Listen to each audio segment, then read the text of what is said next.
Good morning, everyone. Welcome to Castle Motorsports Park. The winds are blowing, the sun is shining. It is another gorgeous fall day here for the Mark Harrison Memorial 200. My name's Xander Clemens, alongside me, Rob Howden, as warm-up is getting underway for this 200-lap enduro. It is a full hour-long practice session this morning, and you can see plenty of team members on looking here. We've got a lot of cool festivities here before this 200-lap main event kicks off at noon Eastern and 9 a.m. Pacific. Myself, Xander Clemens, alongside me, Rob Howden, here as we begin to bring you the coverage and talk about some of the teams and drivers, and have Simon Sykes, of course, down on pit lane getting us more intel through this final run to kind of get dialed in before the day really gets underway. Yeah, Xander, the drivers are going to get one more hour to see if they can't find a little more. Obviously, we looked at how things rolled out during qualifying yesterday. There were the haves and the have-nots in terms of sheer pace. We saw Paulie Massimino in the branded Jarsacrack Racing LN Kart put the car on the pole. They have a lot of speed right now. So everybody really, once again, just trying to find a little bit more. It is a long race, as we know. 200 laps, going to be around 4 hours. Very likely we'll see the drivers, obviously two per team, doing 2 stints each. I think the 3-stop strategy will probably be the primary one that drivers will employ, teams will employ, but is talk, of course, of a 2-stopper. The fuel mileage on that one is going to be key. So indeed, that's kind of what we got set up here right now, an opportunity for these drivers just to get one more time on the track. Everybody with a little more seat time leading into the 12 o'clock green flag. This is only a few of the karts that you'll see on the racetrack. All 20 of the teams are listed there on the pylon to the left-hand side. And as we kind of keep an eye on which driver is in the car, we'll continuously update that. But for now, you've got the full breakdown of all the teams. And Rob, as we kind of begin to lay the foundation for what today is going to look like, let's bring the viewers back to yesterday afternoon with qualifying. First and foremost here, tip of the hat and kudos to that BJR MDR duo. That is one strong pairing of Paulie Massimino and James Overbeck. In doing the caption for them to promote them along with the rest of our superstar entries, I mean, their kind of, description of the two drivers' accolades in the last year was just as long as two-time Indy 500 champion Joseph Newgarden, two-time IndyCar Series champion Will Power, because, of course, James Overbeck, two-time reigning defending Stars Championship Series KA Senior Champion, now SuperKarts USA Pro Tour KA Senior Champion, and Paulie Massimino OKN Stars Champion. So we've got the champions, both in KA and as well Paulie in the headline 125 single-speed class of two of the big three American Karting Series paired up. And no surprise at all, they were top of the pylon. Yeah, when I saw the entry list, you kind of thumbed down the entry list, I stopped quickly and said, okay, this is a pairing that could be the one to beat right now. And again, it's not outright speed, of course, for a 200-lap endurance race. You're going to need a little bit of luck. You need to take care of your equipment. But both these drivers are seasoned racers. As you say, they run at the front end of the field anytime they're on the racetrack. So I think Brandon Jarsacrack done a good job putting together his two primary drivers here to get at it on a weekend. We haven't really talked about it yet that much. There's $10,000 up for grabs. Not only is this, of course, an event that everybody kind of wants to put on the resume, the return of the RoboPong 200, if you will. It's an opportunity to put $10,000 in the pocket as well. $5,000 for second, $2,500 for third. There's money up for grabs as well for the top finishing Masters drivers. So there's a lot at stake here this weekend. What I'm excited about is it's been almost a decade since we had the last endurance race here at Newcastle. Another thing we'll get into, Xander, is the fact that the strategy game, I think people don't really understand. Well, not really. I should use the word understand. They're not quite sure how things are going to play out. I talked to Brandon Jarsacrack earlier today, and they're not quite sure. I asked if they had the strategy lined up. They're not quite sure yet. I think a lot of these teams, because it's so new, the return of this race, they're just going to play it by ear and kind of bob and weave as they need to. And with drivers that'll need to bob and weave as they need to as well, I want to definitely also take a moment here. First, we've got to highlight, obviously, Jackson Woolney on screen, one of the young superstars, but he has already gotten some laps in a KA senior package. When you're talking about bobbing and weaving, mixing it up, well, the cool part about the 200-lap enduro, and this has gone back through the history books as well, when you think back, David Malukas and Zach Holden, they paired up at a very young age, I believe, to take on this event. You've got a couple of junior superstars that are on the grid here this weekend. Now, we don't have a junior individual team. You got a small team, a small driver team there in the number 33 Magic entry of Annie Rule, who is one of the smallest build shifter car drivers, but she's well into her senior ranks. But Max Weiland has been running junior all season. He's paired up with her to get to go against all the adults in the 200 lapper. Jackson Deal moving up. He'll be looking to probably move into senior next season, but he's paired up with senior superstar Austin Olds. And then, of course, cannot forget as we go further up the boards as well. Luke Powers, Eli Warren, rookie year this year. They're young, moving up. Vaughn Beasley on the younger end. And so we've got at least, and then, of course, you got to talk about the hometown team, one of a couple, Sam Tutwiler, young man who was very good in qualifying, alongside Tyson Catrone, who works at this racetrack and has not been in a competitive major event in nearly a decade. Yeah, he has run in this race, though, before, back when it was the RoboPong 200, so Tyson's going to get a chance to get back at it again. And Sam was quick yesterday, as was Sam Tutwiler. You mentioned both of those drivers. They were very fast. Rather, Tutwiler and Max Weiland, both those drivers incredibly quick in qualifying. They showed good pace, so again, the outright speed is something you need. Can you do it over 200 laps? That, of course, will be the question that we'll answer later today. And again, that's kind of going to be the mindset of all of these drivers. Yeah, you have to be fast, but you have to take care of your equipment. You have to make sure you don't make the mistakes. You don't have any offs that may kind of stress the kart itself, because, you know, Mark Dismore Sr. at the drivers' meeting yesterday was kind of telling everybody, and he's won this race before with Joseph Newgarden. He said, listen, you may be 10 laps down at one point. Maybe you had an issue, you had to fix something. You were 10 minutes in pit lane. Don't give up, because you never know what's going to happen. And we've seen guys come from laps back in the past and come away with the win. There's just so many different layers of what can happen throughout the 200-lap race this afternoon. Now, we see a couple drivers running together on screen here. Kiffin Simpson and looks to be Tyson behind the wheel, the number 9. We really were able to turn the cameras on a bit for practice yesterday, but a lot of single car running through practice. I think part of that may have been to prep for qualifying. Part of that was more so individual fuel burn. But I think in talking about this race, and we're going to get into it, as you mentioned, Rob, quite a bit in depth further on, especially with Simon being able to chat with drivers down on pit lane about the real potential, unlike in years past of this event, with this K100 package that we're utilizing now in the modern era of this race, that a 2-stop versus 3-stop is possible.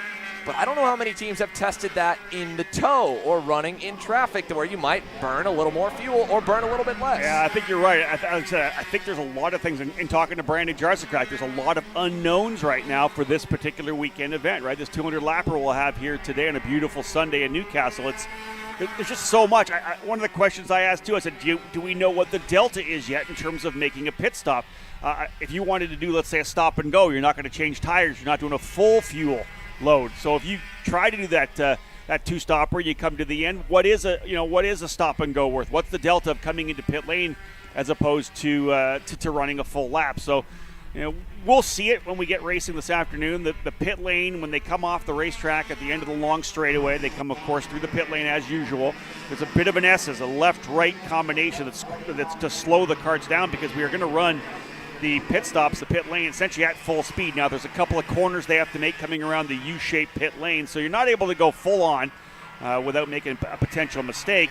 Teams are all on the inside of that U, so there's a lot still to be learned, and I think that's what's interesting about this first race, Xander. We know this thing is going to explode in growth in 2025. There's going to be a good date for it. People are going to know more about it. It's going to be a year on.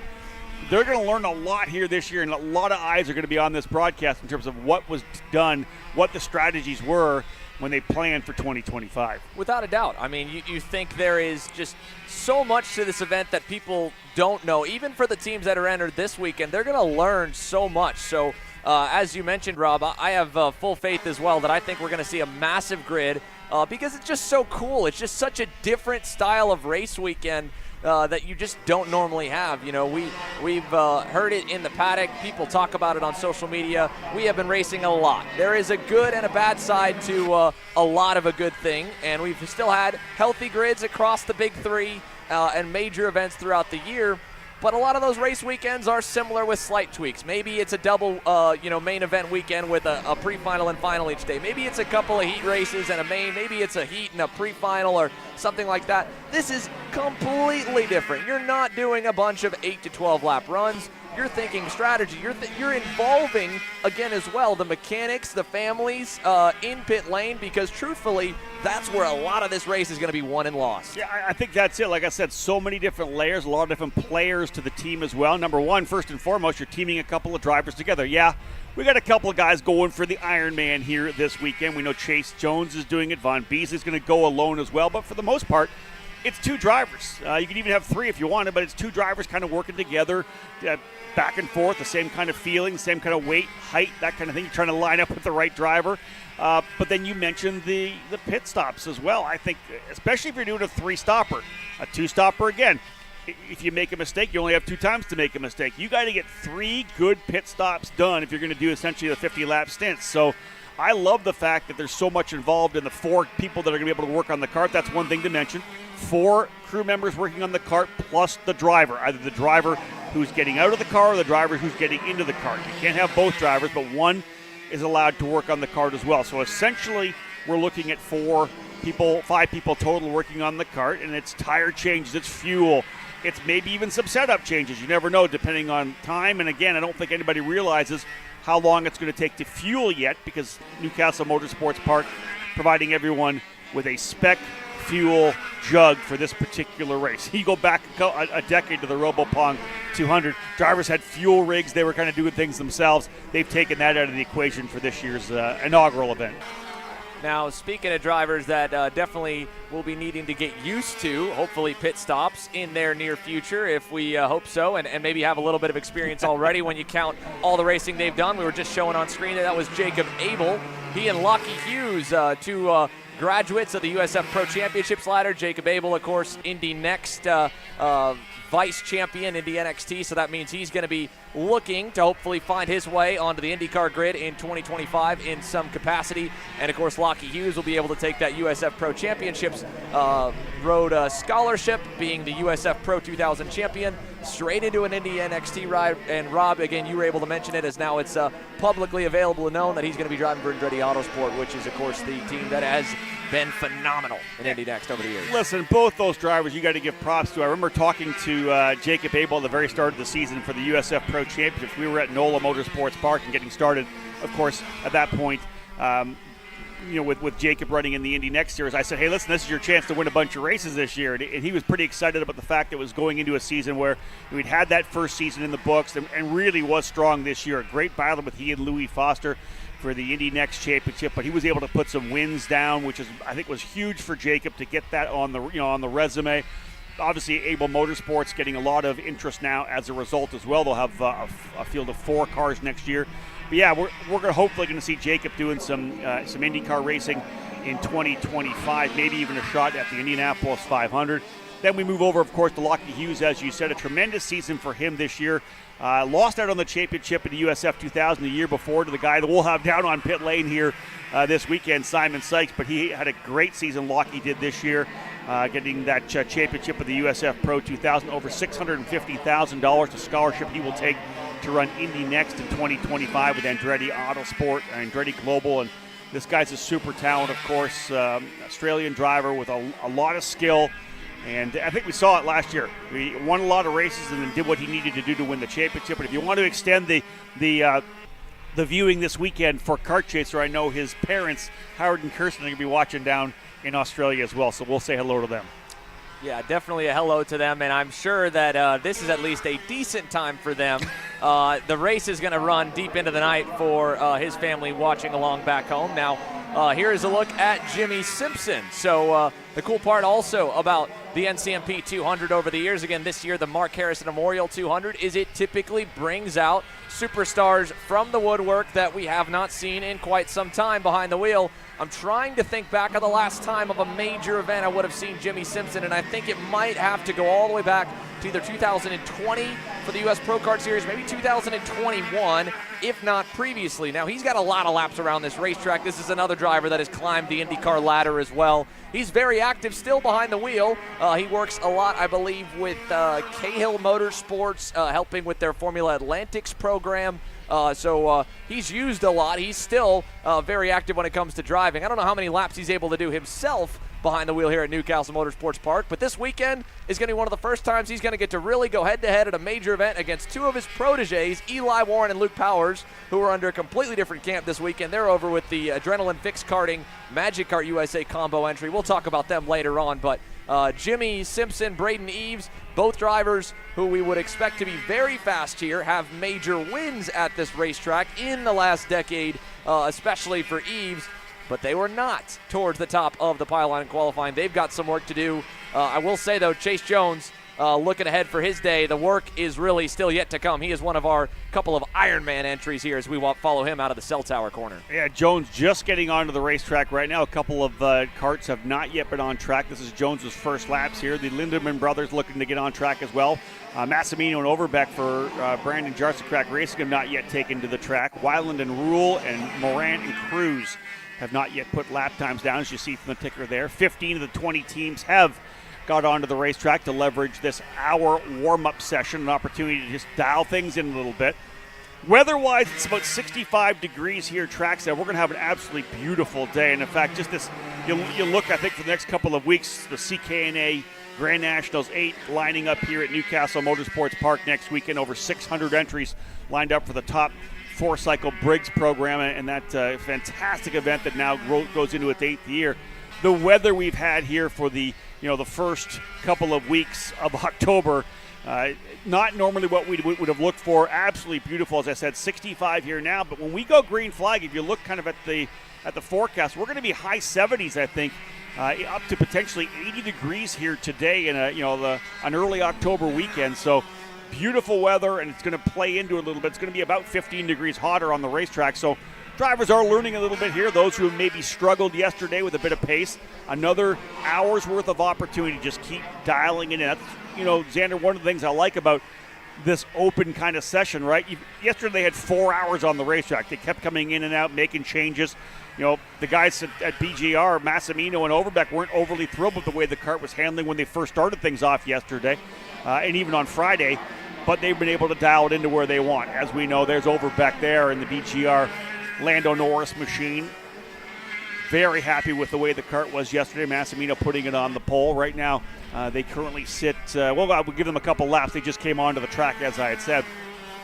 But the opportunity for the guys to get things dialed in a little bit. And again, with an hour session, it's not like you're getting, a normal race weekend where it's 8 laps, kind of that kind of 10 laps in a practice session. Back in, make some changes, wait a half an hour, and go back on track. Literally, you're back into the pit lane here. You make some adjustments. You're right back out to see if those adjustments were the right ones or not. And they've still got 33 minutes, more or less, to get through that. For those of you joining us here first thing in the morning here, this is, again, just kind of that dial-in part of the day. They will have about an hour after morning warm-up is concluded to kind of go back through things. We'll go off the airwaves for a little bit to do some final preparations. The pre-race festivities will then kick off a little bit after 11 a.m., set for 11:15, where they'll stage everyone on the grid. Really, really cool stuff lined up for this morning as well in the lead up for the Mark Harrison Memorial 200. Mark Harrison, of course, for those that don't know that are following along with our broadcast, Newcastle Motorsports Park and Comet Kart Sales, both names synonymous with American karting for the last couple of decades, owned by the Dismore family, started, of course, by Mark Dismore Sr. Mark Harrison was a longtime employee at Comet Kart Sales. 36 years of service here. He unfortunately passed away just recently here on the latter half of 2024, and a very, very cool gesture by Mike Adams, Mark Dismore Sr., and the entire Dismore group to honor him with this event. His family will be on hand as well to give the command to fire engines. Such a cool gesture they're doing for someone that has been a part of their success story in North American karting for such a long time. Yeah, can you believe it, right? 36 years, Mark, working with Comet Kart Sales and touched so many lives. I think that's one of the things, everything he did for the community, especially here in Indiana at Castle Motorsports Park over the years of this facility. He's, again, was just such a core part of the Comet Kart Sales family, and a fantastic gesture, as you said, to put his name on the return of this 200-lap endurance event. Now, we were following there Max Weiland. You mentioned him earlier, obviously, as one of the young guns. Well, I'd love to know, Rob. I know that we've still probably got a few names that we would have to go and do some double check and some research on in pit lane. Maybe we could put Simon on it. The average age of the entries per team and then the overall on the event. You've got a young man, I believe Max Weiland might be 14 years old if I'm not mistaken, and Will Power, of course, one of the veterans in the IndyCar series. You always know, unfortunately, that age number gets higher when he starts getting questions week in, week out at the press conferences of whether he's going to retire or not. And then he has a year like 2024, goes out and wins a bunch of races, is in championship contention once again, and it's like, dude, can those retirement questions go away until I'm slow? That's it. My goodness, come on. Yeah, that's the statement, right? You keep asking me whether I'm not going to retire, whether I'm going to decide to hang up the helmet after an unbelievable career that includes an Indianapolis 500 win and, of course, a couple of IndyCar championships as well. But then he comes back and does what he did this year. He was one of the top drivers, battled it out with Alex Palou to the very end in Nashville to see who would come away with the championship. So, definitely a great way to quiet those chatter, those questions in the media center, and great to see him back out here as well. We know that Will spent some time in a kart down at Trackhouse Motorplex as well. We've seen him at the Super Nationals many times. In the interview he had yesterday with Simon Sykes, was so excited about this event coming back because he ran it many years ago and was so excited about that event. I think you're not only going to see the industry jump behind this event in 2025. I think a lot of it's going to be the fact that the event's going to be back available for all these IndyCar, NASCAR, Indy Next drivers, IMSA drivers. You're going to see a lot more drivers come out here to be part of the action next year.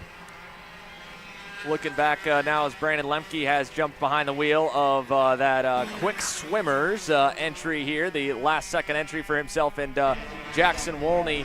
You talk about, people that have looked up to this event and are looking to come back. Well, Jackson Wolney, Brandon Lemke obviously has competed in this event years ago, was one of the teams that entered in the final couple of editions, whereas Jackson Wolney grew up looking up to Brandon Lemke. His father posted on Facebook yesterday and was talking about how it is so cool for those two to be able to pair up this weekend on kind of this last-second effort that has shown a decent amount of speed, again, for just kind of hopping in, and two guys that have not worked together prior to this weekend, to my knowledge at least. But for Jackson, this is kind of a bit of a full circle moment, just as much as we talk about all of the IndyCar superstars that have, been role models and, idols for many of the drivers that are probably lining up on the grid, like Max Weiland on screen there in the Magic Kart. Jackson Wolney this weekend, he's getting to race against one of the drivers that he looked up to when he was getting into his karting journey in Brandon Lemke, who, just like Braden Eves, has had many memorable moments here over the last decade and a half.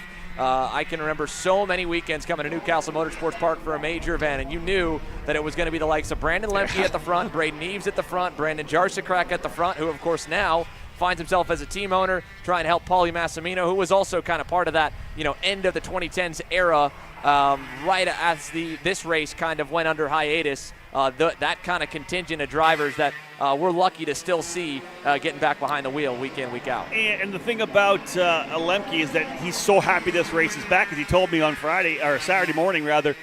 This is probably the one race I haven't won yet, the one I really want to get away with. You put on the resume. He always wanted to win this race, so it is back. And again, there's so many drivers that feel that way. So excited to have it back. All the layers, as I've talked about, what it takes to win here, and I know Lemke's super excited about it. And again, a fantastic pairing, like you said. They've got the Speed Concepts logos on the side. I believe it's a Cosmic Mercury chassis that they're actually running, an old Cosmic. And again, the pairing between, again, a driver who we've seen is really one of the, I hate to call him an elder statesman, but he's been around the KA program and two-cycle single-speed karting for so many years in Brandon Lemke. Then you get the kid right now who you would put on your, in your hand as one of the top 5 junior drivers probably in the country right now, Xander. He's, top 5 in X30 Junior in a number of categories, finished second in KA 100 Junior as well, running national level programs, USPKS, Stars, and the SCUSA Pro Tour. So I like the pairing at big time. I know that Massimino and Overbeck, I think we look at them as the outright favorites right now, but I have to believe that Lemke and Wolny could be drivers we see battling for the championship over the last, rather for the race win over the last 50 to 20 laps. Now, with 26 minutes to go here for warm-up, you're going to get to see a little bit of a different way that we're going to do our ads here. We don't want to take you away for a minute of the action in the race. So all day long, while we'll be having words from our partners, we'll be side-by-side. So that way it'll be the first edition of Kart Chaser Nonstop, if you will. So we'll take this moment for Rob and myself to catch our breath, and we'll talk to you guys on the other side of the break while we keep an eye on warm-up that rolls on. So you finally want to get behind the wheel, huh? Yeah, I've been shooting for 3 years and I've never got to drive. Well, you're going to need some more gear than just your helmet. Why don't you go to shopakr.com. They got their inventory online and they'll ship it the same day if you order before 5:30 p.m. Eastern. They got shoes? Yep. Gloves? Yep. Rib protectors? Got those too. Can they make me go fast? No. Here at Acceleration Kart Racing, we've got everything you need to get on track. What happens next, well, that's on you. Check us out online at shopakr.com.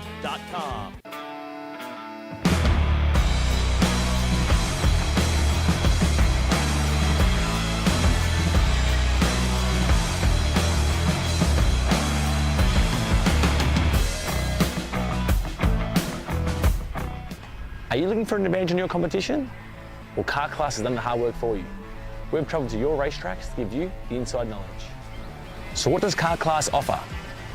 We've got drone footage that captures the racing lines, visual markers for your braking points, acceleration zones, and the best overtake opportunities on your racetrack. Pedal cam to show you where to brake and when to accelerate, and 360-degree footage to make sure you don't miss any parts on the racetrack. We've covered 13 racetracks in the United States, and Australia, you're up next. So visit kartclass.com to get your track information.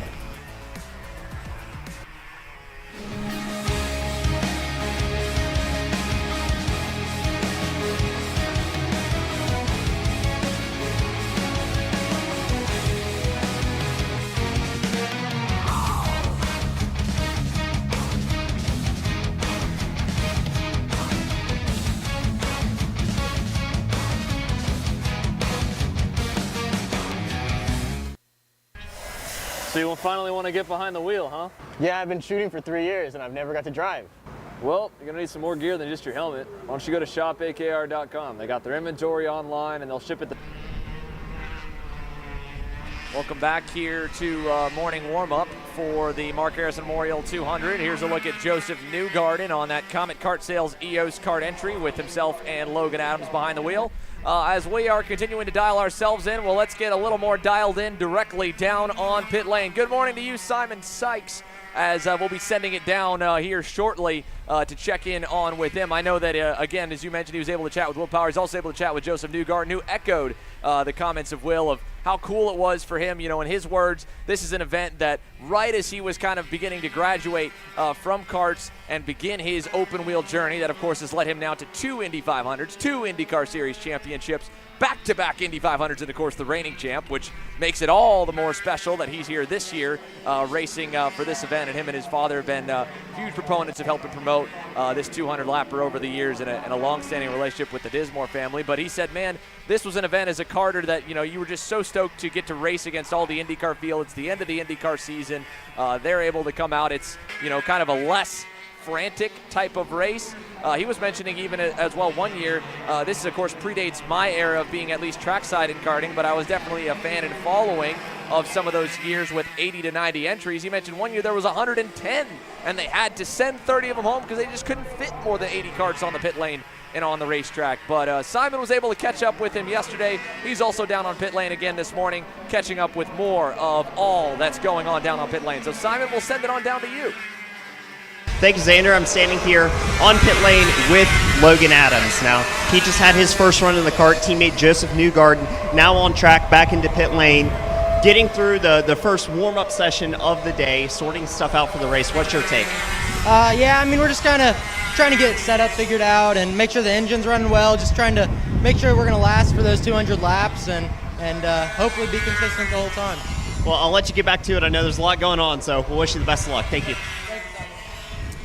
It's going to be a good Back to you, Zane. pairing right there between those two drivers, Joseph Newgarden and Logan Adams. Logan, of course, on his own journey up the ranks, having did some F4 racing, did a little bit of USF 2000 this past season, running in the USF Pro 2000 category, all part of the USF Pro Championships presented by Continental Tire, and had a good first season running in that USF Pro 2000. And again, we've talked about the fact the long relationship between the Dismores and the Newgarden family, and I know that Joseph was kind of a confidant, a little bit of a sounding board for Logan throughout the season. He's looking forward to his second year in USF Pro, but they're going to work together here this weekend, and looking forward to seeing how that all plays out. And again, I think you could hear a little bit in his voice that, they're just thinking about trying to get the engine where it needs to be. I don't think anybody really understands exactly or really knows how they're going to approach the weekend in terms of strategy with the fact we're on a new engine. We talked about this, as Andrew mentioned it earlier, that the first iterations of this race were essentially running the TAG 125cc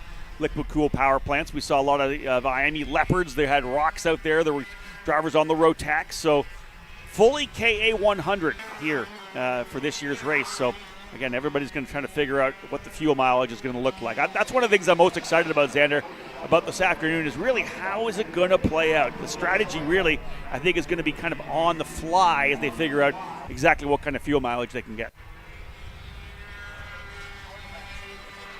Track conditions as well, Rob. Yesterday we saw the quick individual times over qualifying, as we have issues there that for the number 36.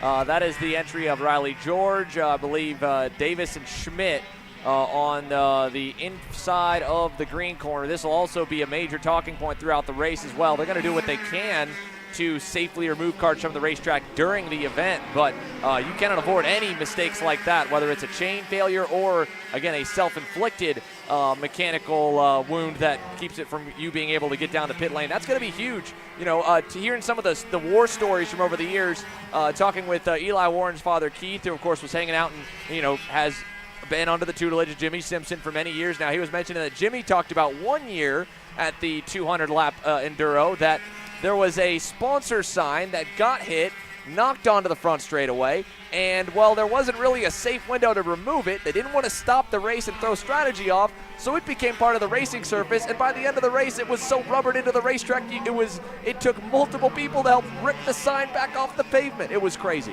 So one of the things about this particular racetrack running the National in the direction we are, the counterclockwise direction, is if a driver has trouble, they're told to move to the right side of the racetrack, right? The right side of the racetrack is essentially where the gator's going to be able to get to. So go to driver's right, get off the racetrack. At that point, we'll be able to come and get you when it's safe. They'll come and pick the driver up, get them on the gator, and bring them back into the middle of the paddock area. So if a driver, like you said, potentially loses a chain or whatever it may be, they need to go to the right side of the track. They're going to get a chance to get back over to the pits to get work done on that kart so they can get back on the track. But that's, again, one of the things that there are so many parts of a kart that can fail. We know that. That's just the design of any kind of a racing machine.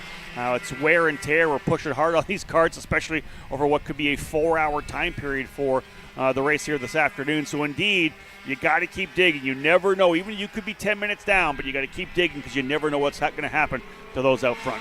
Yeah, there is so much attrition that could happen, and in the event, right, I mean, you never hope of a race stoppage of any kind, but that is something also to think about, that, again, when you're doing your strategy, 2-stop versus 3-stop, to consider. They are going to do everything in their power to try and keep race control out of affecting any kind of strategy. In years past, there's been a couple parade laps at the beginning of the race to allow the field to warm the engines up and also to give everyone plenty of time to kind of keep an eye on, all the cars, especially when you start 70 to 80 of them.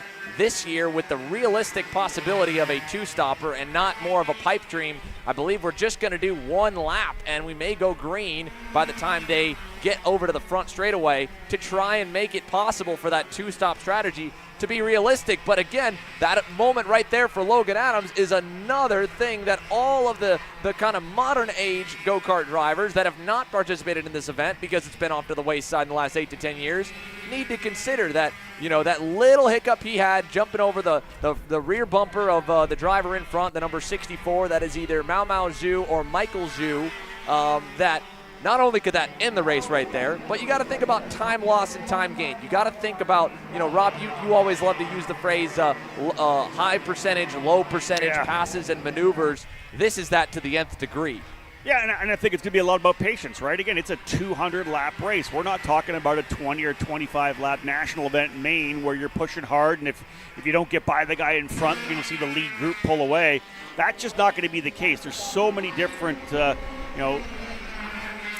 want to say parts of the formula, I think, right? There's so many parts of this equation that we're looking at to come away with a win. You don't want to be the guy out there on the racetrack when your team's knocking out fantastic pit stops. You get over anxious and make a move and climb a curb and break a chain or whatever it may be. You really got to take care of it over the 200 laps. And I think, again, once this race is all said and done, when we're able to kind of unpack things, do the debrief on this event, we're going to see what it took to win, what the drivers and what the team did to get to victory. I don't think anybody's going to potentially get away with some kind of minor issue. If they do, they're very lucky, because I think anything can happen in a race like this. Now, as we're getting to the last 15 minutes, you saw James Overbeck was on the racetrack there. Just moments prior was Paulie Massimino. I have to think we're getting to that last bit of practice where it's now, you've probably got your fuel burn calculated. You're starting to do true pit stop practice. During Friday and Saturday, the pit lane was made available for teams to be able to start to set their stations up, but I didn't see a lot really set up. So let's see if we can follow a couple of them here. Kiffin Simpson, Logan Adams are bailing in. Looked like Carson Sauter was going to pit lane as well. So watch this as they go around. First, that is Michael Zhu still staying on the racetrack, but just behind this camera went all three, or just in front actually, all three of those drivers right into the pit lane. And I'd love to make sure that we get some ideas of what those pit stops look like to show you, because these mock pit stops are going to be so entertaining to watch. And taking a look here, you can see right behind this turn 4 station is where they're going to have the teams go in. So it's a full U-turn on the pit lane that they will make to get off the racetrack and get into the pit area.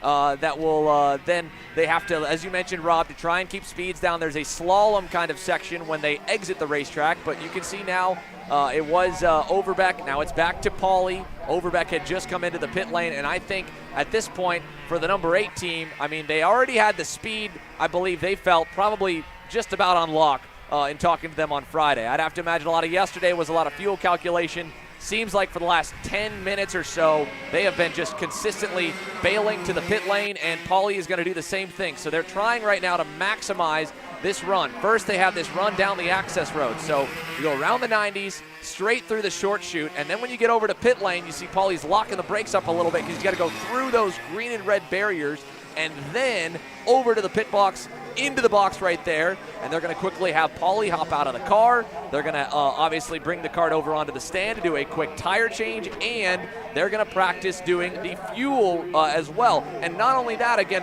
there is generic maintenance that some of these teams are going to probably want to do or consider doing throughout the duration of the race. For example, you're not typically running 200 straight laps on a chain and sprocket, Rob. That could wear out as well. Yeah, that's why I'm loving the fact that we're getting a chance to see this right now. This is the Brandon Jarson Crack Racing team going to work. 4 crew members plus the driver over. Look at that. Tires changed, fuel in, and there's Overbeck jumping back in the seat. So a really good opportunity to see what we're going to see there. And I think one of the key things on that as well, we're seeing drivers come in and out, as you had said. We've got 13 minutes remaining.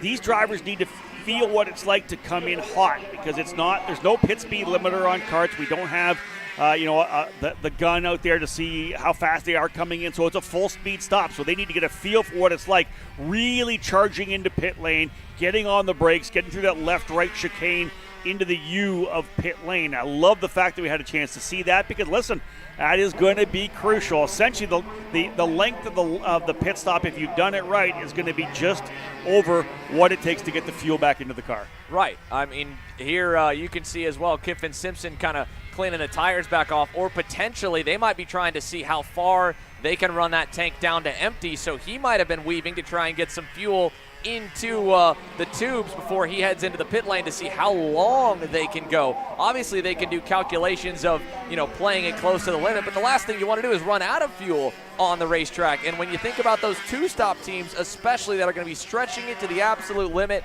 trying to not get roped into a battle, trying to not get roped into, pushing any further than what they need to make sure that they meet their fuel number lap by lap and coast as needed.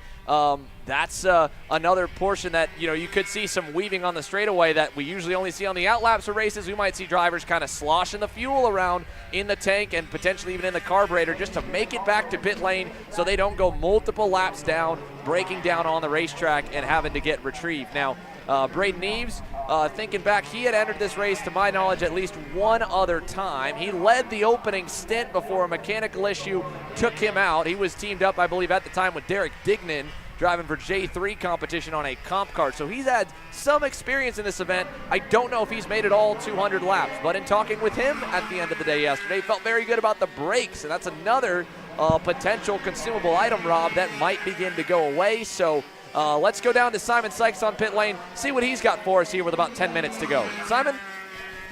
Thank you, Xander. Down here on pit lane, talk of the paddock, everyone working on strategies, practicing those pit stops. I just got back from talking with Billy Vincent, owner and engineer over at MPG Motorsports, fielding 3 entries this morning.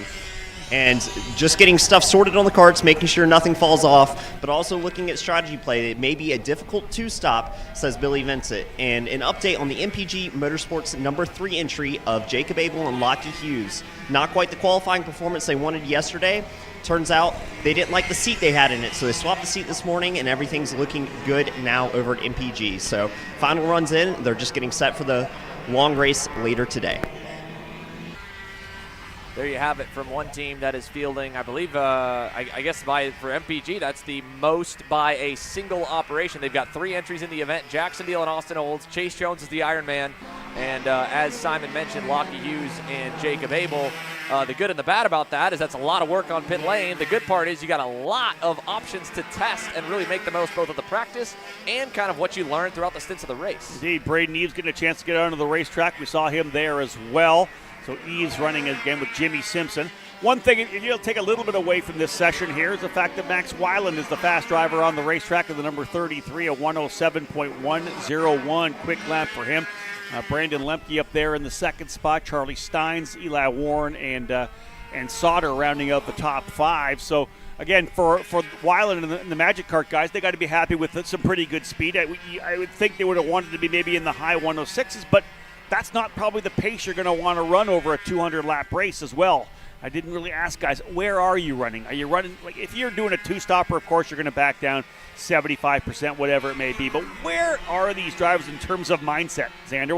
We'll ask about that before we go racing here this afternoon. Is this a, hey, I'm doing a 50-lap stint, I'm pushing 100%? Or are you back down to 95? Are you down to 90? I'm really interested in hearing what the mindset will be in terms of the driver's focus and how hard they're going to push throughout their entire stint. Yeah, I'm super curious to see, what the, feeling's going to be like of all different 20 teams down that front straightaway. The fun part is we're going to get to talk with them during the pre-race festivities. There's such a fun build-up as well to this event with them all lining up, with having a command to fire engines, with having a live national anthem. Tony Peterson will be doing the honor of honoring our amazing country. And you have really this kind of level of prestige a bit that also builds onto going into the unknown. So when you think about other big events that have started to kind of bring that tradition back of really making a big moment out of that kind of first, little bit before the green flag, this event has that, and then again has the unknown for many drivers that have never competed in anything like it before. So I'm with you, Rob. I'd love to hear what's kind of going through their minds, because I think it's going to be a lot different than the typical answer you normally get from a karting driver right before a usual race, and that is, let's get through the start and hope we have a clean run. Well, it's like when you watch the Rolex 24 every year, right, at Daytona to kind of start off the season, and you know it's going to be a 24-hour race, but they still are banging on each other for the first couple of laps. It always surprises me when somebody overcooks it coming into the first couple of corners on the opening circuits of a 24-hour race, rather. Just hang back. You know that just stay out of the trouble, right? I don't know how many drivers are going to do that. I would assume we're going to kind of give each other a bit of room for the first couple of corners to kind of settle in and see how it plays out. But when we're talking about 4 hours of racing and 200 laps, there's no need to be banging guys, climbing curbs, or whatever it needs to be for the opening couple of laps. But that's the mindset of a driver, right? The minute you put the visor down, any of us who have done it will say the same thing. We put the visor down, all your intents and purposes kind of go out the window, your thoughts, your expectations. You kind of start driving maybe a little more crazy. So I would hope that everything will be calm early on, but we'll see how it plays out. Looking forward again to seeing. For us, again, it's the first time we've done this in over a decade, or almost a decade. And the first time, of course, we've had it on full coverage like this on Kart Chasers. So it's going to be really exciting to see how it all plays out through the entire 200 laps. We're going to have so much fun, get to do so many different things throughout this entire event, and as well, really get to feature this entire field. How about this entry here between Tim Hollowell and Robert Fiege? Looks to me that we might have Robert Fiege behind the wheel of that machine now, and the number 31 all whiteout Tony Kart. We talked about some of the young guns getting to go up against the top-tier seniors. How about some of the masters? How about the wily veterans out there? Again, talking about an event that is really going to come down to strategy, to consistency, and to patience. You would think these two, especially Tim Hollowell, having a garage, being local here at the Castle Motorsports Park, knowing the ins and out. Man, was he fun to watch at the Summer Nats, Rob. Yes, he was. With his local knowledge. I mean, he put a full second on the Masters field in warm-up. Well, you know, obviously the Masters guys are my crew. At 56 years of age, I really watch these guys a lot and enjoy watching them, and I have lots of respect for them as well. And to come out here and run against the young guns like they're going to, Robert and Tim, I think it's fantastic. The pace they're going to be able to put down, you know, if they run 95% and everybody else is kind of backing down a little bit, if they keep pushing hard and stay out of trouble and don't make mistakes, they're still going to get a chance to be in the middle of the fight as well, because as we know, Tim Hollowell, no stranger to this racetrack, got the garage here, based here. They've got lots of laps around this track, so I like the fact that the Masters drivers, as long as they're up for the fitness task, because this is obviously going to be a challenge health-wise, fitness-wise, and having that longevity throughout the race. As long as they're up to that challenge, I still think that they're going to be there in the end in terms of making sure nothing happens. See, that to me is also like another question that I'd love to ask those guys on the grid. You know, even Tim Hollowell and Robert Fiege, right? You look at them pace-wise, they're about 1.4 off the best time Max Weiland's put in warm-up. Don't know if they did a new tire run or not, because they've got 3/10 on the next best teams, the two probably favorites coming in based on how yesterday went, Brandon Lemke, Jack Simolny, and Paulie Massimino, James Overbeck. Then the field's got some decent deltas through, but when you're Tim Hollowell, Robert Fiege, you're talking fitness a little bit. Are you thinking that it's going to be a little easier on the body to cruise around, fuel save, and do the two-stopper, or shorten your stints, make it less laps per stint, and do the three-stopper? But, again, at that point, you're going to want to push full bore 110% every single lap. So I'd love to hear from them as well of which they think might be a little bit easier physically, as well as being able to kind of use that extra years of experience and mental wisdom at play here. But Simon's got some more intel for us. So Simon, let's go back on down to you here as we follow Desi Pedregon around in the 996 entry. Thank you, Xander. Just grabbing some more information on pit lane, talking to the quick swimmers entry of Brandon Lemke and Jack Simolny, fine-tuning that setup, dialing in here in this warm-up session, mainly focused on those pit entries and pit stop practice. But I talked to them about strategy, and it seems like it's going to be really difficult to make that two-stop work. Brandon says they're going to have to slow down a lot if you really want to conserve that fuel and hit the number you need to make it on two. So it could possibly be looking like a three-stop for the quick swimmers group. That's the information I have. I'll send it back to the booth. So now we've heard from at least a little bit of intel from all of the major contenders so far, and hearing from them thinking that it's really going to be a big loss of pace, at least for the way they're driving now. Well, but look at this now. So if you're a second off the pace over a 50-lap stint, that's not even a full lap. Because you think of at a minute 7, we're looking at 67 seconds for a lap. If you're only losing 50 seconds. Again, I love the calculations, right? And I'm sure, again, we talked about it earlier, Billy Vincent for MPG Motorsports, he's got a career of doing this. He's worked for Penske. He's worked for Arrow McLaren, right? He's got a lot of years at the Indianapolis 500 crunching those numbers, which maybe some of the people in the paddock don't. So I think it's going to be a really interesting thing. And remember, if you're second off, you're not pushing the kart as hard as well. Maybe you're taking away a little bit of the risk in terms of a chain or pushing that engine a little more or whatever it needs to be. I'm thinking that Chase Jones may be trying to do the two-stopper as a single driver. That's what I'm hearing in the paddock. We'll find more about that. Of course, they're going to keep things close to the vest. We're going to wait for that 50-lap deal when people start pitting. Who's the one that hasn't come in yet? Who's going to wait to the 60s? Because literally, a two-stopper, you're looking at 66 laps a stint. So, again, we'll see kind of how it plays out once we get past that 50 to 60 mark. But, again, yeah, slower. You're going to lose time. But how much, again, what's the delta of a pit stop? I think it's going to be very interesting to see who decides to do it, because I believe you are going to be easier on the kart, on the tires, if you're running about a second slower lap. For Braden Eves here in the number one, it looks like at least they've gone the other direction today. Looking by the time charts here in warm-up, P6 for the Jimmy Simpson Eves Combo Energy Corsa Racing America's entry. They are still a little ways off, about 3 to 4 tenths off of Paulie Massimino and Brandon Lemke's times that they have hit earlier. Not sure whether it was Lemke or Wolney behind the wheel there, or Paulie versus Overbeck, but that's at least a lot closer, I think, than where they felt they ended yesterday, so that's some good news for them. Here's a look at Jackson Wolney completing his run towards the end of the session, and I would think as well, Rob, when you talk about that last little bit of fuel burn, if anyone wasn't doing practice pit stops during the middle of this warm-up, they were trying to take advantage for one last kind of, measurement of where they will be on two-stop versus three-stop in the case of a guy like Chase Jones, who doesn't need to give anyone else any seat time because he's the only one driving it, so take advantage of the warm-up and do as many pit stops as you need, or do one more long, full fuel stint. I think now here with 40 seconds to go, if we haven't seen it already, you might see a couple dive to pit lane and try to run out of pit lane very quickly before this session comes to a close. So here's a look down at the Factory Fury GP kart guys. Charlie Stein's there in the black helmet, Carson Sauter on the left. And they're taking a closer look. Obviously not a live pit stop right now, but maybe going over a bit more strategy here with their team led by A.J. Nowd and Kenneth Hahn. Yeah, again, they've shown some pretty good speed throughout the weekend as well so far, dialing things in. Again, one of the other local Indy teams that are dialing in here. And again, here's another good shot here. Wolney coming in. We talked about the fact that they're going to keep trying to maximize that entry into pit lane. So crucial. Will Power back out as well in that CS55 412.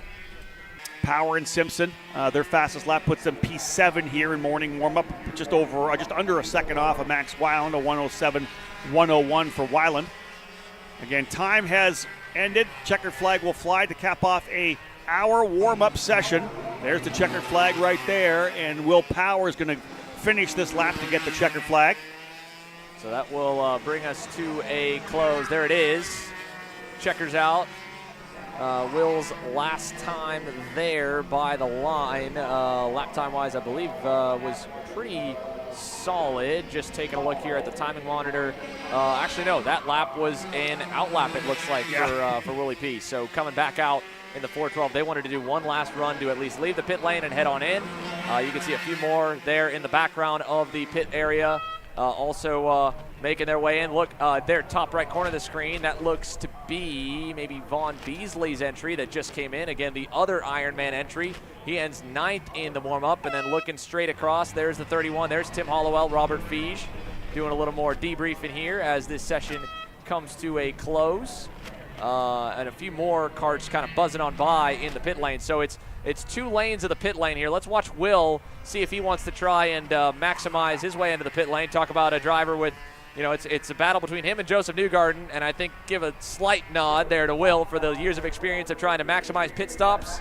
Let's watch the 412 here try to maximize the most of it as he barrels it down the access road here, Rob. Indeed, that corner is crucial, man. You're going to try to roll as much corner speed as you can through there. And then into the brakes, you see there's a transition there onto the concrete as well.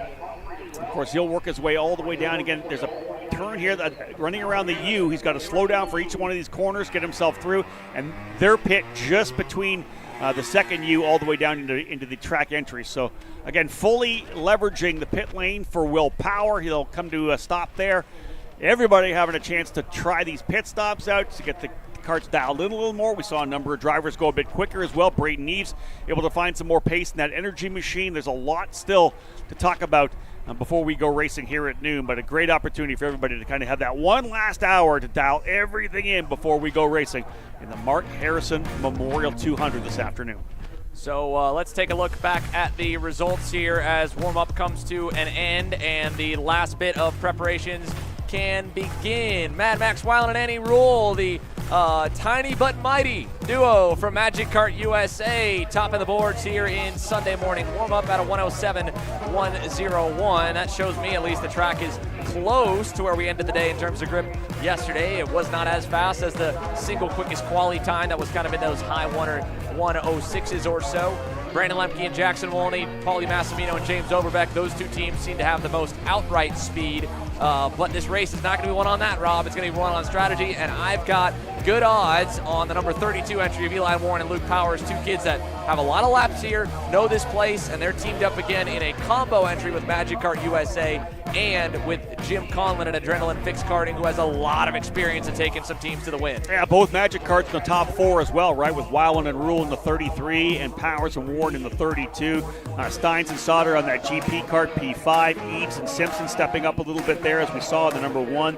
They'll go to 6. And then Will Power and Kiffin Simpson in the 412. We saw Power cap off the session, the last driver across the line. P7 about a second back in terms of outright pace. So how about that for Will Power there? A solid run for himself and Kiffin Simpson. That closes the gap. The same again for Jimmy Simpson and Braden Eves, no relation. And then the two Ironman entries there, Vaughn Beasley, Chase Jones. That's solid, man, to be within a second of the best guys, really within probably 6 to 7 tenths. And probably on that note, I would imagine, at least from what we heard of Chase Jones, that was probably in a fuel save kind of configuration as well. That's what I was going to just say, that Beasley and Jones, both drivers who are doing solo, the Ironman, will they both try to go with two-stopper? We'll see, but nonetheless, that pace that they were looking at, they're not trying for that outright pace, right? Take care of the car, see if they can't go on fuel mode. So both those drivers about a second off, maybe both working on that kind of fuel pace, as you said before. A little bit further off the pace, down in 11th at the end of warm-up here for Logan Adams and Joseph Newgarden. But at the same point, Logan did a great job qualifying them yesterday. The two of them, I think, are going to be able to figure out what they need with a whole lot of years of expertise underneath that number 2 Comet Kart Sales entry. I think, I bet if you total that up, is that going to be triple-digit karting years of experience? You would think so, yes. Couple other things to note here. Chase Jones.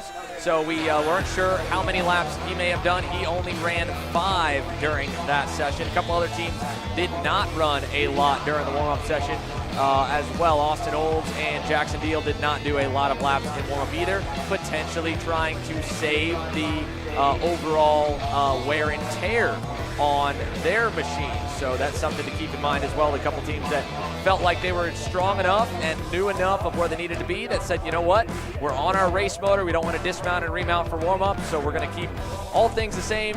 You have some teams that like to disassemble the kart all the way down to the bones. Some like to keep it all together for superstition, Rob. I'd imagine if they kept it all together, they're like, let's just make sure it all works and pull it on in and park it. So there you have it, folks. Our warm-up session is done. An hour's opportunity for these drivers to, again, just to find out a little more speed, maybe do some fuel runs, and as we know, a lot of pit stop practice as well.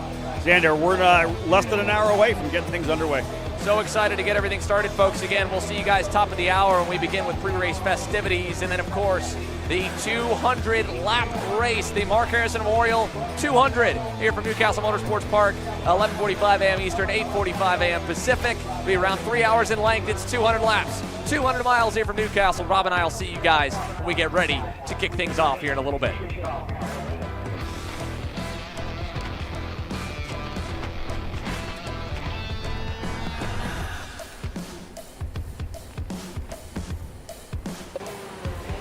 Brandon, why are there all these All right, charges stop. for just over $200? I'm tired of all this branding business, okay?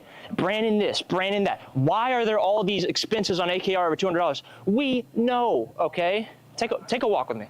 At Shop AKR, they have everything you need to start racing at a very cheap and affordable price. They have MXC rims, they got chains, electrical stands, tilt seats, they got MXCs. And if you didn't know, on top of that, any purchase in the continental US over $200, that's free shipping. Hey, aren't you supposed to be in the AKR Anonymous meeting over there? Dude, I'm doing a commercial. Dude, we have no time. It's about to start. Stop. We all love Shop AKR. Me? More than others.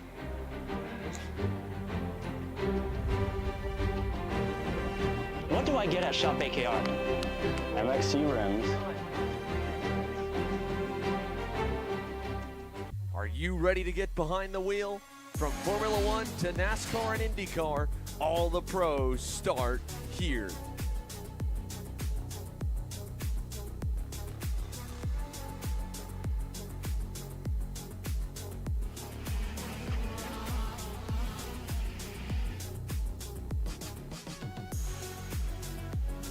For more information, check us out online at mcckarting.com or call us and go racing today. Parallel USA, a top-level performance team with unmatched hospitality, offering a full-service driver development program with year-round testing available in Miami, Florida, and the official North America racing team of Parallel Racing Chassis. Chassis and parts available at ParalleLUSA.com.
same day if you order before 5:30 p.m. Eastern. They got shoes, Yep. gloves, Yep. rib protectors. Got those too. Can they make me go fast? No. Here at Acceleration Kart Racing, we